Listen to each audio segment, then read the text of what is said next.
بڑی زبردست انہوں نے کارگزاری سنائی. میں کہیں جا رہا تھا تو کسی نے کہیں بیٹھا ہوا تو کسی نے ان کا کلپ لگا دیا. بڑی زبردست انہوں نے بات بتائی. انہوں نے کسی ملک کا یا کسی شہر کا نام لیا, وہ نام مجھے یاد نہیں ہے. کسی علاقے میں جماعت گئی, تبلیغی جماعت. تو کہتے ہیں کہ اس شہر میں ہمارے کسی جماعت کے ساتھی کو ہارٹ اٹیک ہو گیا, جماعت کے ساتھی. اب اس جس کو ہارٹ اٹیک ہوا ہے اس کو ہاسپٹل میں لے کے جا رہے ہیں, پورے شہر گھما لیا, کوئی ہارٹ کا اسپیشلسٹ ہی نہیں مل رہا. یعنی کوئی ہارٹ اسپیشلسٹ ڈاکٹر مل نہیں رہا. بڑے پریشان ہو گئے. پھر کہہ رہے ہیں حیران بھی ہو رہے کہ یہ کیسا, یہاں جب کسی کو اٹیک ہوتا ہے یا کوئی دل کا بیمار ہوتا ہے تو کدھر جاتا ہے؟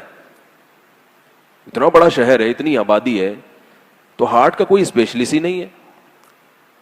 کیسے یہ لوگ زندہ ہیں؟ یہ مرے کیوں نہیں؟ آدھے تو مر جانے چاہیے, کیونکہ دل کی بیماریاں تو 50% تو میرا خیال ہے ہو گئی ہیں. تو کہہ رہے ہیں ہم نے جب وہاں تحقیق کی تو لوگوں نے بتایا یہاں کوئی پورے شہر میں دل کا مریض ہی نہیں ہے. دل کی بیماری کسی کو ہوتی نہیں ہے, بلڈ پریشر نہیں ہوتا, شوگر نہیں ہوتی, برین ہیمریج نہیں ہوتا. سمجھ رہے ہیں بات کو؟ اور دل کی کولیسٹرول لیول سب کا نارمل رہتا ہے, کوئی موٹاپا ہی نہیں ہے, تو یہ بیماریاں ہی نہیں ہیں. ارے کہہ رہے میں نے حیران ہوا کہ کیوں نہیں ہے, یہ کیسے, کیا کھاتے ہیں یہ لوگ. پتا چلا کہ پورے شہر میں کوئی بیکری ہے ہی نہیں. نہیں یار میرا خیال ہے بات, جب بیکری نہیں ہے تو اس کا مطلب نہ کیک ہے, نہ پیسٹری ہے, نہ برگر ہے, نہ بن ہے, نہ ڈبل روٹی ہے, سنگل روٹی جو ہے نا, اور وائٹ آٹا نہیں ہے, چکی کا آٹا کھاتے ہیں. تو جیسے ہی میں نے کل ان کا کلپ سنا نا, میرا دماغ ایک بیکری والے کی طرف چلا گیا. میرا دماغ کہاں چلا گیا؟ بیکری والے. وہ بیکری ہے, چند بھائی سنبھالتے ہیں, ایک بھائی جوانی میں فوت ہو چکے ہیں ہارٹ اٹیک سے, ان کی ذاتی بیکری ہے, جوانی میں مر گئے وہ بیچارے, اللہ تعالیٰ ان کی مغفرت فرمائے. جوان بیوی کو بیوہ کر گئے, چھوٹے چھوٹے بچوں کو یتیم کر. اور دوسرے بھائی کو بھی اٹیک ہو چکا ہے بہت کم عمری میں, لیکن وہ بچ گئے اس لیے کہ انہوں نے کل مجھے سوتے میں سے جگانا تھا. دوپہر آئے, میں سو رہا تھا, ٹھک ٹھک ٹھک دروازہ بجایا, مجھے غصہ آیا, میں باہر نکلا, میں نے کہا کیا یار؟ کہہ رہے یار ضروری کام ہے. یہ وہ بچے ہوئے کی بات بتا رہا ہوں, ٹھیک ہے نا.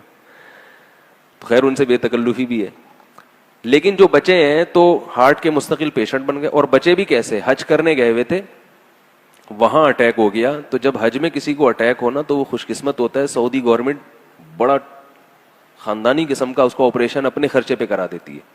تو کہہ رہے ہیں اللہ کا فضل ہو گیا, یہاں نہیں اٹیک ہوا, وہاں ہو گیا, ورنہ یہاں تو میں مقروض ہو جاتا. تو وہاں حاجیوں کا علاج فری ہوتا ہے, تو وہ اٹیک سرجری ہوئی ان کی, لیکن وہ دل بہرحال ایک دفعہ اٹیک ہو گیا, اب وہ ویسا تو نہیں, اور پھر شوگر بھی ہو گئی. تو میں نے ان سے 3-4 سال پہلے کا یہ واقعہ ہے, تو میں نے ان سے پوچھا تھا کہ آپ تو بالکل ینگ ہو, دیکھنے میں بھی لال سرخ صحت مند, آپ اس وقت مجھے نہیں پتا تھا ان کی بیکری ہے کوئی. تو میں نے کہا کہ آپ کو یہ اتنی کم عمری میں شوگر بھی ہو گئی اور اٹیک بھی ہو گیا, کیوں؟ تو انہوں نے کہا میری بیکری ہے, تو میں سارا دن بیٹھ کے کبھی ایک بسکٹ وہاں سے نکال کے کھا لیا, کبھی ایک کیک وہاں سے اٹھا کے کھا لیا, مدہ ذلہ لا لیا, جو ملا کھا لیا, کبھی ایک پیسٹری چکھ لی, تو چکتے چکتے بھی کافی ہو گیا. جب انہوں نے مجھے یہ بات سنائی تو ان کے باقی بھائی بھی بیکری میں بیٹھتے ہیں. اگلے سال ان کے دوسرے بھائی کو اٹیک ہوا. انہوں نے پہلے بھائی سے شاید عبرت حاصل, بولو نا بھائی, نہیں کی, کہ ایک بھائی کو پیسٹریاں کھا کے یہ سب کچھ ہو چکا ہے, تو اب دوسرے کو تھوڑا خیال کر لینا چاہیے, یا احتیاط کی ہوگی, مگر وہ اتنا پہلے کھا چکے ہوں گے کہ اب اس احتیاط سے بھی فائدہ نہیں ہوا. وہ بیچارے سیڑھیوں سے نیچے اترتے ہوئے اٹیک ہوا, گرے, اور آن دا اسپاٹ ان کی موت واقع ہو گئی. تو مجھے حضرت مولانا طاری جمیل صاحب کی جب میں بات سن رہا تھا تو مجھے وہ بیکری والے کا قصہ یاد آ رہا تھا.